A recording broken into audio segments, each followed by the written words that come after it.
اس کو 2 صفحے میں بیان کر دیا، ہر سورت کی تفسیر کا معنی 2 صفحے میں. تو یہ کتاب آپ لوگ جو ہے کو مل سکے تو اسے آپ لوگ لے لیجئے گا، جو لوگ عربی پڑھ رہے ہیں ان کے لیے بتا رہا ہوں. جی اب شروع کرتے ہیں یہ درس آج والا. جی بہتر. سر. جی سر.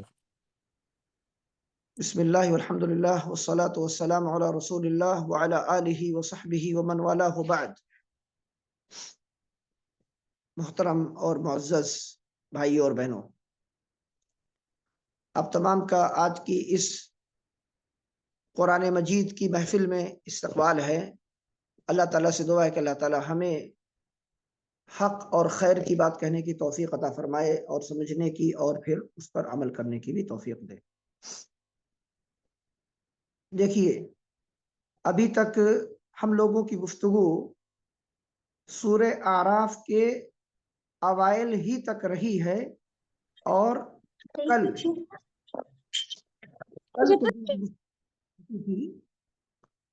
وہ یہاں تک پہنچی تھی کہ اللہ تعالیٰ نے ذکر کیا ہے کہ جنتی جنت میں چلے جائیں گے اور جہنم والے جہنم میں چلے جائیں گے قیامت کے دن کے فیصلے کے بعد. اس کے بعد اصحاب الجنہ اور اصحاب النار ان کے درمیان آپس میں بات چیت ہوگی، ایک مکالمہ ہوگا، اور اس میں بھی یعنی اس مکالمے اور گفتگو میں جہنم والوں پر حجت قائم کی جائے گی. اللہ تعالیٰ نے جیسے دنیا کے اندر اپنے عظیم الشان پیغمبروں کو بھیجا اور کتابیں اتاری، ہر امت میں اس نے رسول بھیجا اور ہر امت میں اس نے علماء اور ائمہ پیدا کیے. کیوں؟ تاکہ وہ لوگوں تک اللہ کا پیغام پہنچائیں اور لوگوں پر اللہ کی حجت قائم ہو. تو دنیا میں جیسے وہ اس کام کو کر رہے تھے اور اس ذمہ داری کو ادا کر رہے تھے، اسی طرح وہ آخرت میں بھی کریں گے. اللہ تعالیٰ کا کلام اب آئیے پڑھتے ہیں. اعوذ باللہ من الشیطان الرجیم، بسم اللہ الرحمن الرحیم. اللہ تعالیٰ نے فرمایا وَنَادَى أَصْحَابُ الْجَنَّةِ أَصْحَابَ النَّارِ أَنْ قَدْ وَجَدْنَا مَا وَعَدَنَا رَبُّنَا حَقًّا فَهَلْ وَجَدْتُم مَّا وَعَدَ رَبُّكُمْ حَقًّا قَالُوا نَعَمْ. فرمایا کہ جنت والے جہنم والوں کو پکار کر کہیں گے کہ سنو، ہم سے جو اللہ رب العالمین نے وعدہ کیا دنیا میں، ہم نے اس کو آج برحق پایا ہے. جن جن نعمتوں کا رب کریم نے وعدہ کیا تھا ہمیں ان سب سے مشرف اور مکرم کیا. جہنم والوں تم سے بھی تو وعدہ کیا تھا کہ اگر تم نافرمانی کرو گے تو تمہیں جہنم میں پہنچا دے گا. تم نے رب کے وعدے کو برحق پایا یا نہیں؟ یہ توبیخی سوال کہتے ہیں، وعید پر مشتمل سوال کہ تم سے جہنم کا وعدہ کیا گیا تھا نا، جہنم ہی میں تم کو بھیجا گیا ہے یا کسی اور وادی میں پہنچا دیا گیا ہے؟ ذرا بتاؤ. تو جہنم والے کہیں گے قالوا نعم، ہاں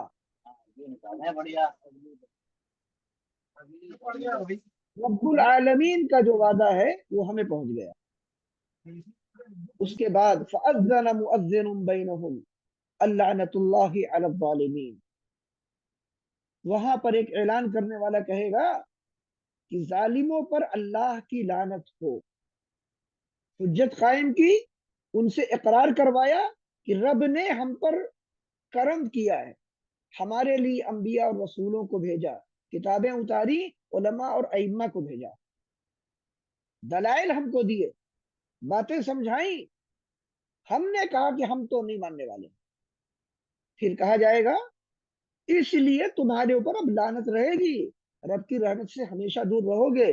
کیونکہ تم دنیا کے اندر اللہ کے راستے سے لوگوں کو روک رہے تھے، تم دنیا میں شرارتیں کر رہے تھے کہ لوگ اللہ تعالیٰ کے دین پر چلیں، اور کیونکہ تمہیں آخرت پر یقین نہیں تھا، آگے اللہ نے ذکر کیا ہے کہ جنت اور جہنم والوں کے بیچ میں ایک اونچی پہاڑی ہوگی، اونچائی کی جگہ، اس کے لیے قرآن میں آراف کا لفظ استعمال کیا گیا، اور سورہ حدید میں سور کا لفظ آیا، سور یعنی ایک دیوار جو جنت اور جہنم والوں کے بیچ میں حائل ہوگی، دیوار کی ایک طرف اللہ تعالیٰ کے نیک بندوں کی جگہ ہوں گی اور عیش و عشرت کی جنت ہوگی، اور دیوار کے دوسری جانب عذاب ہی عذاب ہوگا۔ تو وہ جو جگہ ہوگی وہ اونچائی کی جگہ ہوگی، وہاں پر کچھ لوگ رہیں گے قیامت کے دن، اور ان کے بارے میں اہل علم کے درمیان متعدد اقوال پائے جاتے ہیں۔ ان میں جو راجح قول ہے وہ یہ کہ یہ وہ لوگ ہوں گے جو جنت اور جہنم کے بیچ میں ہوں گے، ان کا جب حساب ہوا تو نہ ان کے لیے جنت کا فیصلہ کیا گیا اور نہ جہنم کا، کیونکہ ان کی نیکیاں اور برائیاں برابر ہو گئی، تو اللہ رب العالمین ان کے معاملے کو مؤجل کر دے گا، یعنی ابھی تم انتظار کرو اور تمہارا فیصلہ بعد میں کیا جائے گا۔ یہ لوگ اس اونچائی کی جگہ پر ہوں گے اور وہاں سے یہ دیکھیں گے کہ جنت والے گزر رہے ہیں، تو جب جنت والے وہاں سے گزریں گے ان کو وہ دیکھیں گے تو سلام کریں گے، ان کو مبارکباد دیں گے۔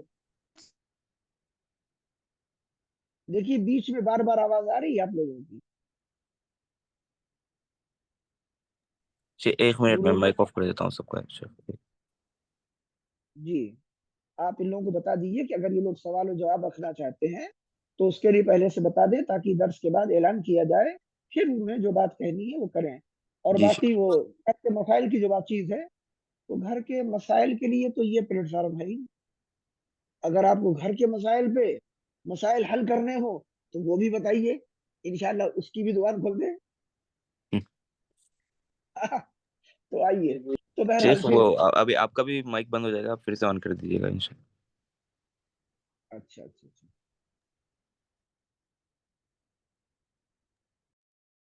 جی جی شیخ اب تو آ رہی بتا ہے رہا بات۔ تھا کہ یہ جو آراف والے ہوں گے جنتیوں کو دیکھیں گے تو ان کو مبارکباد پیش کریں گے کہ کتنے کامیاب اور خوش نصیب لوگ ہیں آپ، کتنے آپ اللہ رب العالمین کے محبوب ہیں، اور اس کے بعد جہنم والوں کی طرف بھی وہ دیکھیں گے کہ وہ بڑے عذاب میں ہیں اور انہیں جہنم کی طرف کھینچ کے لے جایا جا رہا ہے، تو اللہ کی پناہ مانگیں گے کہ اے پروردگار تو ہمیں ان لوگوں کے ساتھ مت بھیج دینا۔ اس کے بعد وہ جہنم کی طرف جو لوگ لے جائے جائیں گے ان سے خطاب کر کے کہیں گے کہ ارے آپ لوگ تو دنیا میں بڑے بڑے باس تھے بھائی، بہت آپ فلاں بادشاہ تھے، وزیر اعظم تھے، اور آپ وزیر اعلیٰ تھے، اور فلاں پارٹی کے سردار تھے، اور بڑے چودھری تھے آپ کو، اور آپ کو تو یہ تھا کہ ہمیں تو کوئی نقصان پہنچ ہی نہیں سکتا، یہ آپ کا استقبال آج جہنم میں کیوں کیا جا رہا ہے ذرا ہمیں بتائیے تو آراف والے ان سے کہیں گے اور کہیں گے کہ جنت والوں کا تو آپ مذاق اڑا رہے تھے، ایمان والوں کا دنیا میں جو ایمان والے تھے آپ ان کو پریشان کر رہے تھے، آپ ان کو ملک بدر کر رہے تھے، آپ کہہ رہے تھے بھئی ہم آپ کو جینے نہیں دیں گے، رہنے نہیں دیں گے، کھانے نہیں دیں گے، مرنے بھی نہیں دیں گے، آپ تو ان کے پیچھے پڑے ہوئے تھے، اور آج آپ کی زبان بند ہو چکی ہے، آپ کے اختیارات غائب ہو چکے ہیں، اور آپ کی پارٹیاں، آپ کی طاقت کا غرور سب کہاں چلا گیا؟ وہ ان کو ڈانٹیں گے، اس کے بعد اللہ تعالیٰ سے فریاد کریں گے پروردگار ہمارے اوپر کرم کرنا ہے اے ہمارے مالک، اس کے بعد اللہ رب العالمین کا فیصلہ آ جائے گا، اللہ تعالیٰ کہے گا عرف والوں سے میری رحمت سے تم لوگ بھی جنت میں داخل ہو جاؤ، اور وہ سب داخل ہو جائیں گے، تو جنتی جنت میں چلے گئے اور جہنم والے جہنم کی طرف چلے گئے، اس کے بعد اللہ رب العالمین نے پھر ذکر کیا ہے اس مکالمے کا جس میں آیا کہ جہنم والے کہیں گے کس سے؟ جنت میں جانے والے لوگوں کو پکاریں گے، ندا دیں گے۔ ندا کا مطلب ہے کہ وہ بلند آواز سے اور زور سے پکاریں گے اور دور سے پکاریں گے اور کہیں گے او جنت والو، تمہارے تو بڑے عیش ہیں۔ اس کو ہمارے کہا جاتا ہے ارے بھائی بڑے نقشے ہیں ان کے تو تمہارے تو بڑے نقشے ہیں ماشاءاللہ، بڑے مزے چل رہے ہیں، عیش و عشرت میں آپ ہیں، تھوڑا کچھ ہمارے اوپر بھی کرم فرمائیے، کچھ پانی وغیرہ ہمیں پلا دیجیے جنت کا، یا کوئی بھی نعمت اللہ نے آپ کو دی ہے تو کچھ نعمتیں وہاں سے آپ بارش کیجیے، ہم لوگ بھی کچھ فائدہ اٹھائیں، جنت کے سیب وغیرہ ہم بھی کھائیں، اور وہاں کے جو انار ہیں، وہاں کے جو کیلے ہیں، انگور ہیں، وہاں کے جو مزے آپ کے چل رہے ہیں، ارے چلے گوشت مت کھلائیے گا، تیتر بٹیر وغیرہ وہ آپ کھائیے، کچھ ہمیں پھل وغیرہ دے دیجیے، تو جنتی کیا کہیں گے؟ کہیں گے اللہ نے حرام قرار دیا ہے کہ جنت کی کوئی ایک نعمت تم لوگوں کو ملے، لہذا ہم اللہ کے حکم کے پابند ہیں، ہم نہیں دے سکتے۔ کیوں؟ کیونکہ ہم دنیا میں اللہ کے حکام کے پابند تھے، تو آخرت میں بھی اس پابندی کے صلے میں، پابندی کے انعام میں، حقیقت میں بطور انعام کے رب نے ہمیں یہ جنت کی نعمتیں دی۔ معلوم کیا ہوا؟ معلوم ہوا کہ جن کو آخرت میں جنت چاہیے، اور وہ بھی ہمیشہ ہمیشہ کی جنت، تو 4 دن کی نہیں، ہمیشہ کی جنت چاہیے، انہیں چاہیے کہ اللہ کے احکام کی پابندی دنیا میں قبول کر لیں، شریعت کی وہ پابندی کریں، اور جو زندگی گزارنا چاہتے ہیں نا نفس پرستی کی، خواہش پرستی والی کی، ہمیں جو کرنا ہے کر لیں، جسے جو کرنا ہے کر لیں، ارے جو ہمیں کرنا ہے کر لیں گے، نفس پرستی جب انسان کرے گا تو 4 دن کرے گا، اس کے بعد زندگی ختم ہو جائے گی، اس کے بعد جہنم میں اس کا استقبال کیا جائے گا۔ تو 4 دن کی لذت اور ہمیشہ کی جہنم، یہ تو بہت ہی زیادہ بدعقلی کا سودا ہے، بہت بدعقلی ہے۔ آج جو لوگ کہتے رہتے ہیں ہماری عقل تو بڑی زیادہ، ہم تو بڑے دور اندیش ہیں،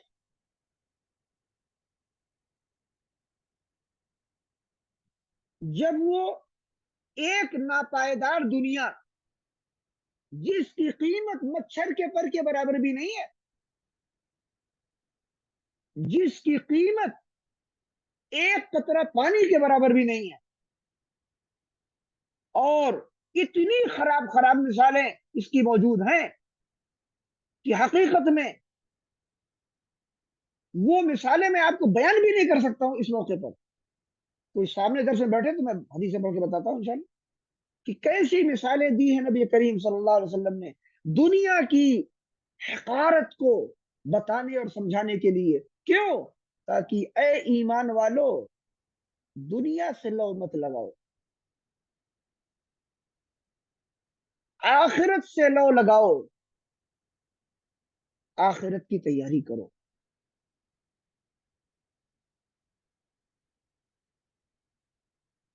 دنیا میں صرف جینے بھر کا جمع کرو، اور جتنا اللہ نے دے دیا ہے اس پہ راضی رہو، دنیا بھر کے نہ قبر میں لے جاؤ گے نہ میدان محشر میں، تو اتنی دنیا کے پیچھے پریشان کیوں ہوتے ہو؟ حلال جمع کر لو، حلال کھا لو، اور نیک عمل کر لو، یہ بتایا اللہ تعالیٰ نے۔ تو جنت میں ایسے لوگ ہی جائیں گے جنہوں نے اللہ تعالیٰ کے احکام کی پابندی کی ہوگی۔ اسی لیے اگلی آیت میں اللہ تعالیٰ نے ذکر کیا کہ جنت والے جہنم والوں سے کہیں گے کہ الذین اتخذوا دینہم لہوا ولعبا وغرتہم الحیات الدنیا، جن لوگوں نے اپنے دین کو کھیل تماشا بنا لیا تھا، یعنی دین کی کوئی حیثیت ان کا نہیں، جیسے چاہیں گے کریں گے، جیسے چاہیں گے جیئیں گے، اللہ تعالیٰ کے احکام کی، اس کے نبیوں کی اطاعت شہادی، تابع داری، وفاداری کی کوئی پرواہ ان کو نہیں ہوگی۔ کہا تم لوگ دنیا میں یہی کر رہے تھے، اس لیے آج تمہاری سزا ہے کہ تم ہمیشہ کے عذاب میں جلتے رہو۔ کہا یہ کیوں ہوا؟ دنیا کے کھیل تماشے میں تم نے اپنی 4 دن کی زندگی کو برباد کر دیا، اور وہ بھی کروڑہ کروڑ بلینوں سال کی نعمتوں کے مقابلے میں 4 دن کی لذت، 4 دن کی جوانی، 4 دن کی یہ دولت جس پہ تم اکڑتے رہے، غرور کرتے رہے اور زمین پہ قارون بن کے ٹہلتے رہے، اس نے تمہیں برباد کیا۔ کیوں؟ دنیاوی زندگی میں جو دولت ہوتی ہے، جو چمکتے مکانات، شاندار چمکتی گاڑیاں ہوتی ہیں، یہ انسان کو خیرہ کر دیتی ہیں، اس کی عقل پہ پردے ڈال دیتی ہیں، وہ ظاہری چمک دمک میں اپنا دین و ایمان سب بیچ کر کے اپنی آخرت کو تباہ کر لیتا ہے۔ اسی لیے ایسے لوگوں کو پاگل کہا گیا ہے۔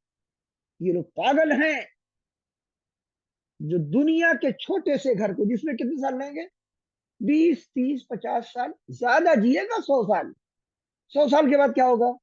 گھر وہ قبر میں رکھوائے گا کیا؟ لیکن بنائے گا محل، محل بنا کے جائے گا، قبر میں کیوں نہیں لے کے جاتا؟ میں تو تعجب کرتا رہتا کہ وہ اپنے محل کو قبر میں کیوں نہیں رکھواتا ہے۔ جتنے پیسے وہ جمع کرتا ہے بینکوں میں، گھر میں سونا چاندی اور جتنے بھی تماشے، وہ ان کو قبر میں رکھوانے کی وصیت کیوں نہیں کرتا؟ کچھ لے کے جائے نا وہاں پر، وہ جانتا ہے کہ یہ تماشے وہاں کام نہیں آئیں گے۔ تو میرے بھائی اور بہنوں، جو چیز وہاں کام آئے گی اسے لے کر ہم جائیں۔ جب قبر میں انسان کو رکھ دیا جاتا ہے، اس کے ساتھی، اس کے یار دوست، اس کے رشتہ دار دفن کر کے چلے جاتے ہیں، جیسے ہی پلٹتے ہیں منکر نکیر پہنچ جاتے ہیں، اس کے بدن میں روح ڈالی گئی، وہ چپلوں کی آہٹ اور آواز کو سنتا ہے، اور اس کے بعد فرشتے اس کو بیٹھا دیتے ہیں، اور پھر بڑی لمبی تفصیل ہے، اس کے بیان کا یہ موقع نہیں۔ قرآن مجید میں مذکور وہ مقامات آئیں گے انشاءاللہ جو تقریباً 12 14 مقامات ہیں جہاں اللہ تعالیٰ نے قبر کے عذاب کا ذکر کیا ہے، الفاظ کا نہیں، تو وہاں میں اشارہ کروں گا انشاءاللہ۔ ابھی گفتگو آ گئی ہے، تھوڑی سی بات بتا رہا ہوں آپ کو، اسے آپ یاد رکھیے۔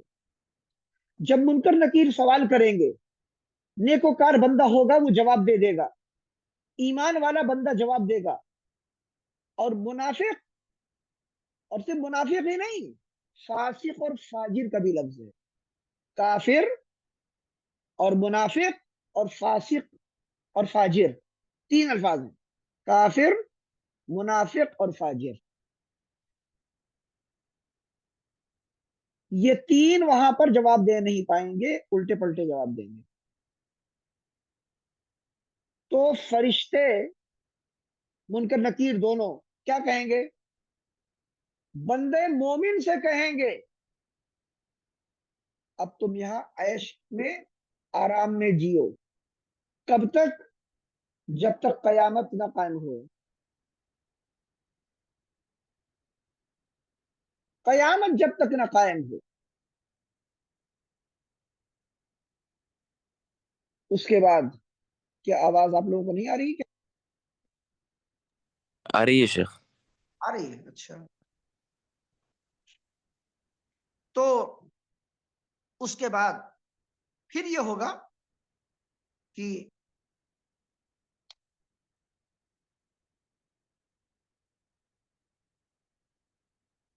اخیر میں ایک خوبصورت آدمی آئے گا۔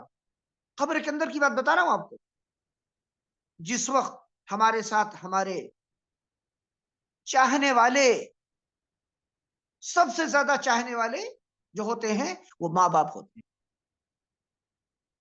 وہ بھی نہیں رہیں گے، آئیں گے وہاں،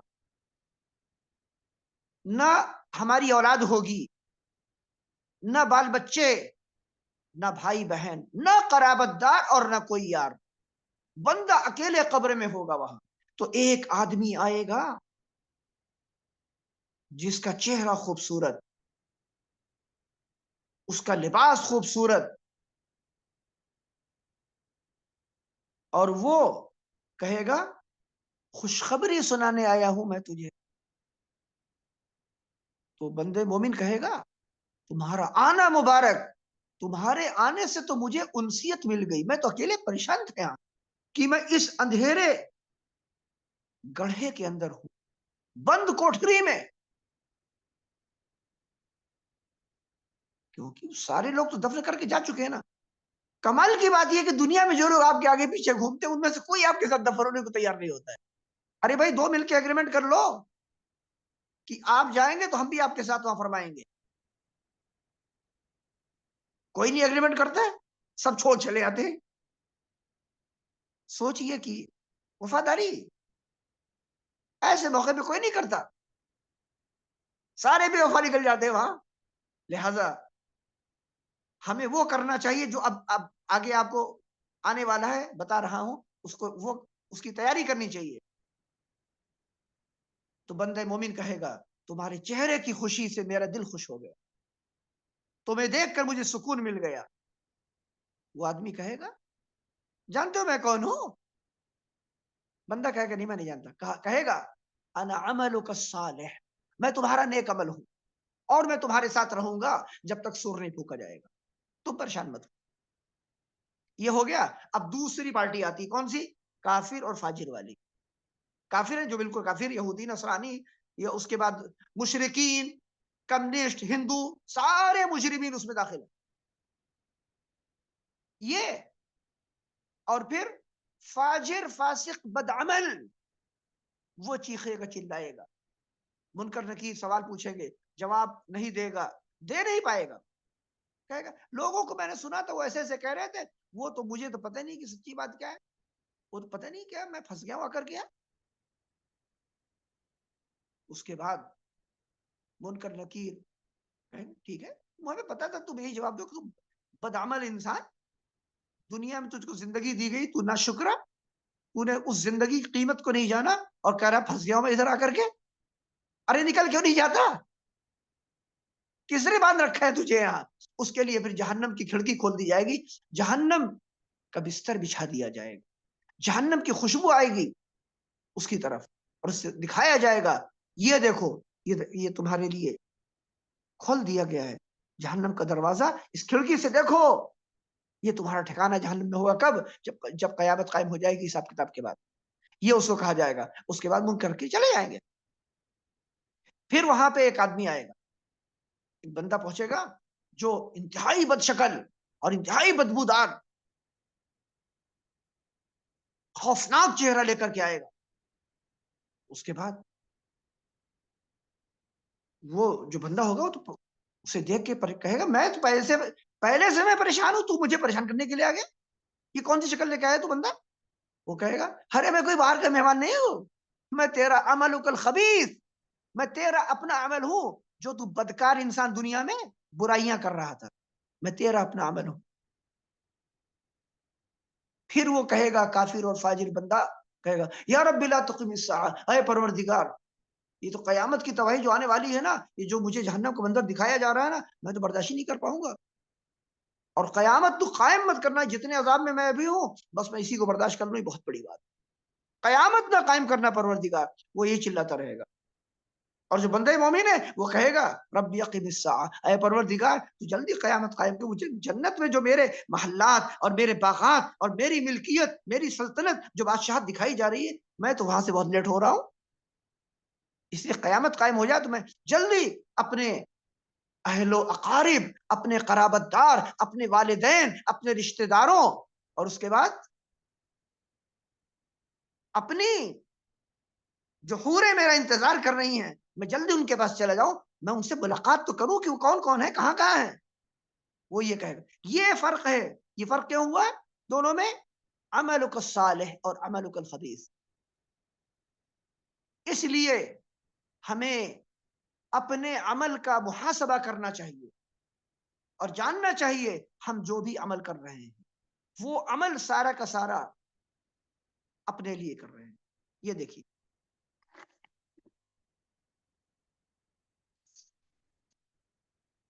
یہ دیکھ رہے ہیں آپ، یہ کیا ہے؟ یہ سفید خالی پیپر ہے، ٹھیک ہے، اور یہ دیکھیے یہ ادھر لکھا ہوا ہے، دیکھیے قریب سے آپ اس کے اوپر درس کے تعلق سے پوائنٹ لکھے ہوئے ہیں، اور ادھر بالکل خالی ہے۔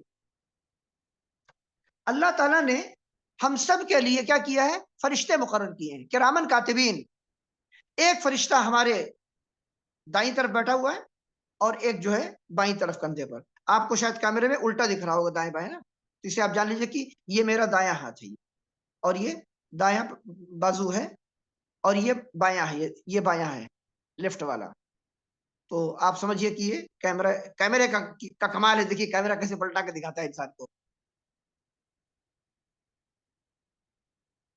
تو اللہ تعالیٰ نے ان فرشتوں کو سفید کاغذ دیا ہے، جو سفید کاغذ ایسے ہے کہ دیکھیے ادھر دیکھ رہے ہیں آپ، اس کچھ لکھا ہے؟ کچھ بھی نہیں ادھر۔ اچھا اس کے بعد دیکھیے ادھر پیچھے، ادھر لکھا ہے؟ ادھر بھی کچھ نہیں ہے، نہ ادھر کچھ لکھا ہے نہ ادھر کچھ لکھا ہے، بالکل سفید کاغذ دیا اللہ تعالیٰ نے۔ دفتر دیے ہوئے ہیں فرشتوں کو کہ یہ بندہ جو عمل کرے گا تمہیں وہی لکھنا ہے، بس اپنی طرف سے مت لکھنا۔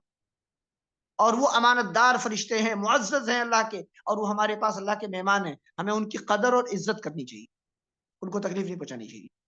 اسے بھی آپ جانیے، یہ ایمان بالملائکہ کا ایک موضوع ہے جس پر انشاءاللہ کبھی آپ سے گفتگو کروں گا، جو عقیدے کا بہت اہم باب ہے۔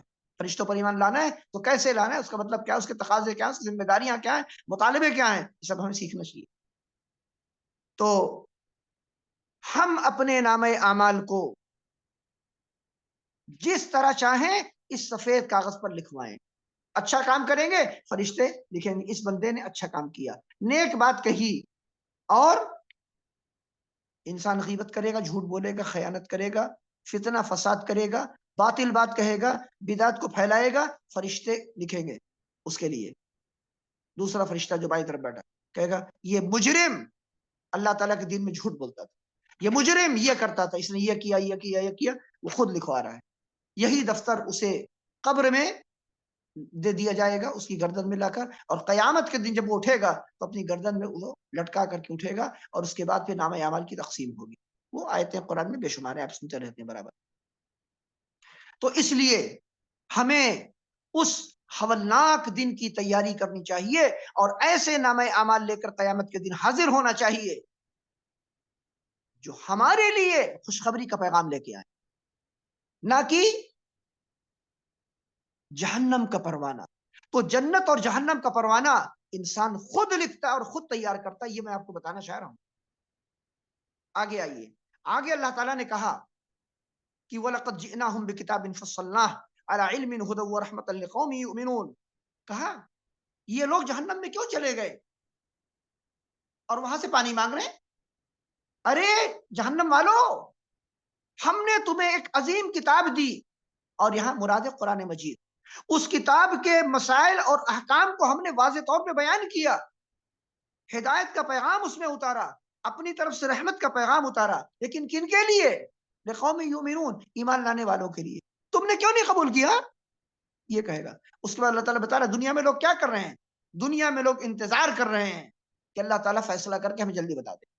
ارے فیصلے کا دن اللہ نے مقرر کیا ہے قیامت کا، جب وہ مقرر کیا ہے اسی دن وہ فیصلہ کرے گا، قیامت برپا کرے گا، حساب کا دن ہوگا، اس کا انتظار کیجئے۔ یہ اللہ تعالیٰ کے کہہ رہا ہے، کہیں ایسا نہ ہو کہ انسان اس دنیا کی زندگی کو گنوا دے، ضائع کر دے، اور قیامت میں آئے اور کہے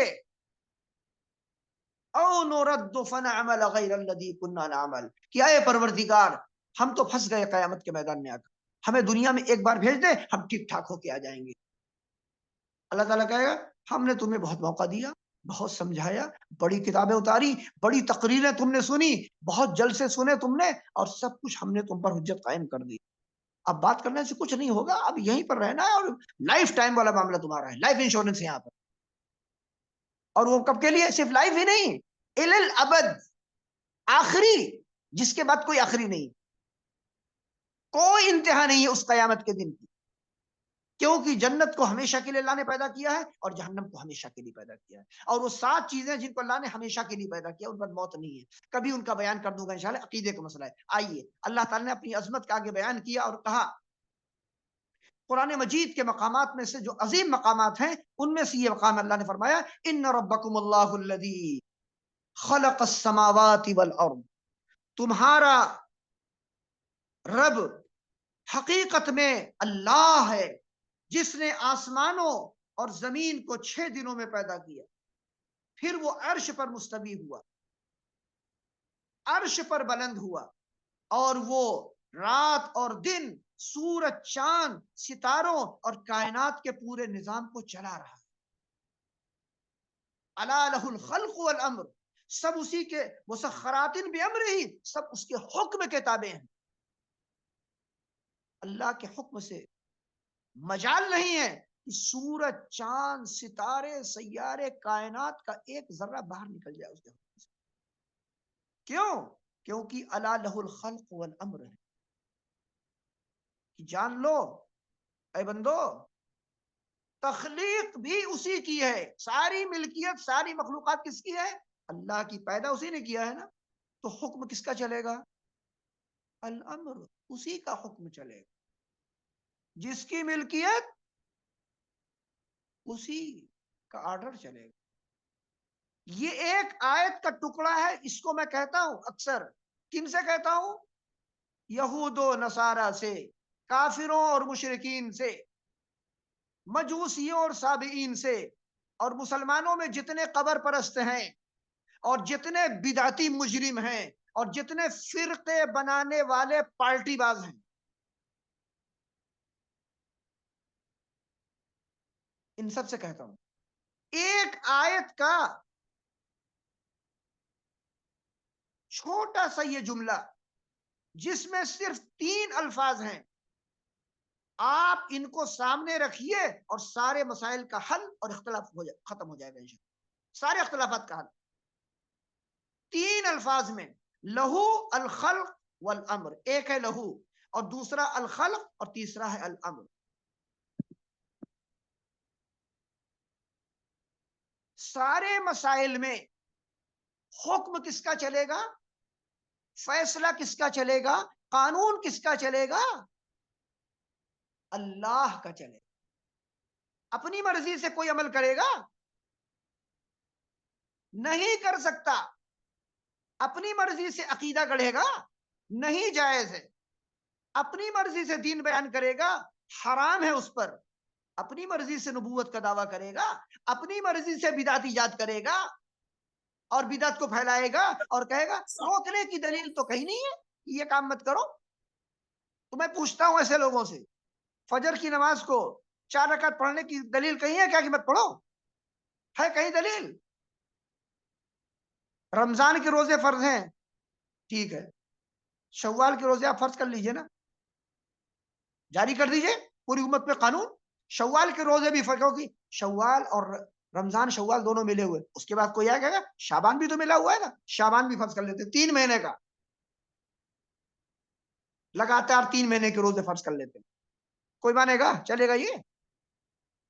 اچھا، کہتے نہیں چلے گا۔ اذان میں آپ کہتے ہیں، اذان شروع ہوتی ہے اللہ اکبر سے، ٹھیک ہے، اور اخیر میں اذان ختم کہاں ہوتی ہے؟ لا الہ الا اللہ پر۔ لا الہ الا اللہ کے بعد محمد الرسول اللہ کیوں نہیں کہتے؟ بڑھا لیجئے نا، ایک مؤذن سے کئی ایک دن کہہ کے دیکھ لے، ایک دن کہہ کے دیکھ لے، میں کہتا ہوں آپ سے، مسلمان دیکھیے کیا حشر کرتے ہیں اس کو۔ پتا چلا شریعت میں ایک حرف کا اضافہ حرام ہے، جائز نہیں ہے، شریعت سازی ہے یہ۔ ابھی پچھلے سال سے میری گفتگو ایسے لوگوں سے ہوئی جو اپنے لیے کتاب و سنت پر عمل کا دعویٰ کرتے ہیں، کہتے ہیں ہم منہج صحابہ کے پیروکار ہیں،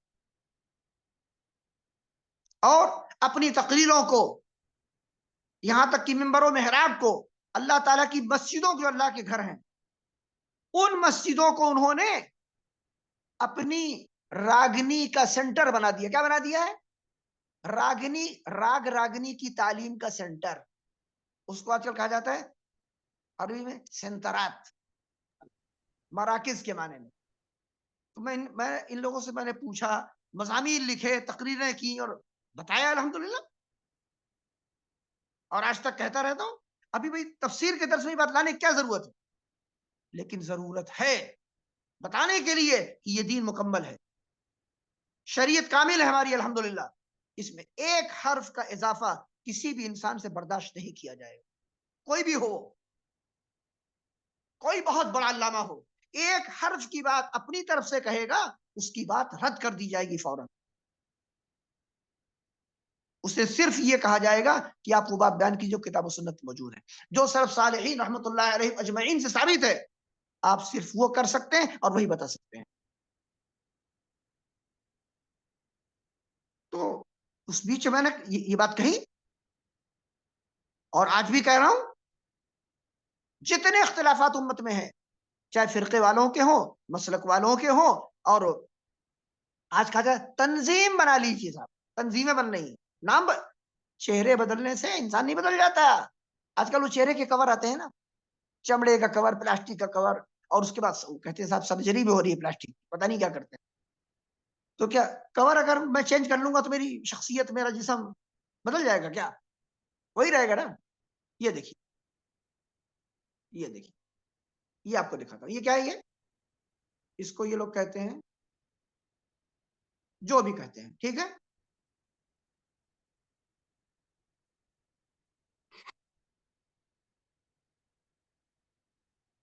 اس کو یہ لوگ کہتے ہیں ایئر بڈس. یہ ہے، اس کو کان میں لگاتے ہیں سننے کے لیے، ٹھیک ہے. اور یہ اس کا ڈبہ ہے، اس کی حفاظت کے لیے یہ کور بنایا گیا ہے. اس کور میں اس کو کر دیتے اندر. اچھا، اگر اس کور کا رنگ لال، کالا، گورا بدل دیا جائے، یہ ربڑ کا ہے، اس کو پلاسٹک کا کر دیا جائے، لوہے کا کر دیا جائے، تو کیا آپ مجھے بتائیے، یہ جو یہ ایئر بڈ ہے، یہ کیا یہ بھی بدل جائے گا کیا؟ یہ اس کا کام بدل جائے گا؟ وہی میں کہہ رہا ہوں، شراب کا نام بدل دیا جائے کہ یہ وسکی ہے، یہ روحانی مشروب ہے، یہ بہترین جوس ہے، نام بدلنے سے شراب کی حقیقت نہیں بدل جائے گی، وہ شراب ہی رہے گی. اسی لیے میں کہتا ہوں بدعت بدعت ہی رہے گی. نام بدلنے سے اس کو سنت، جائز، مستحب یہ نہیں کر لیا جائے گا.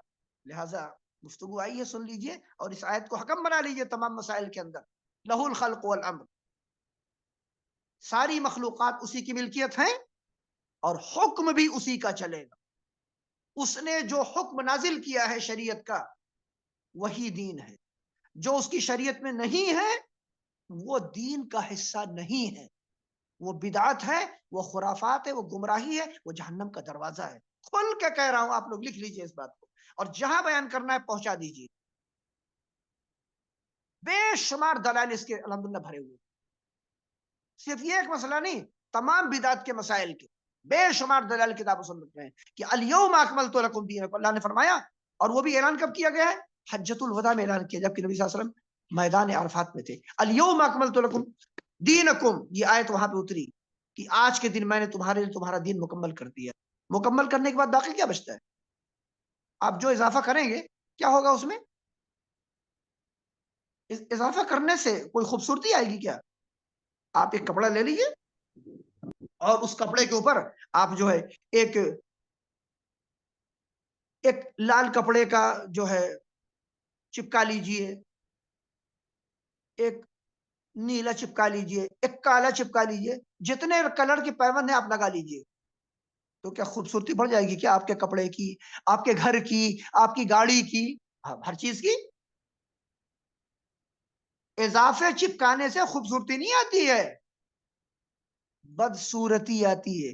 ہمارا یہ دین کامل بھی ہے اور بہت خوبصورت بھی ہے الحمدللہ. لہذا کسی بھی انسان کو بدعت ایجاد کرنے کی اجازت اسلام میں نہیں ہے.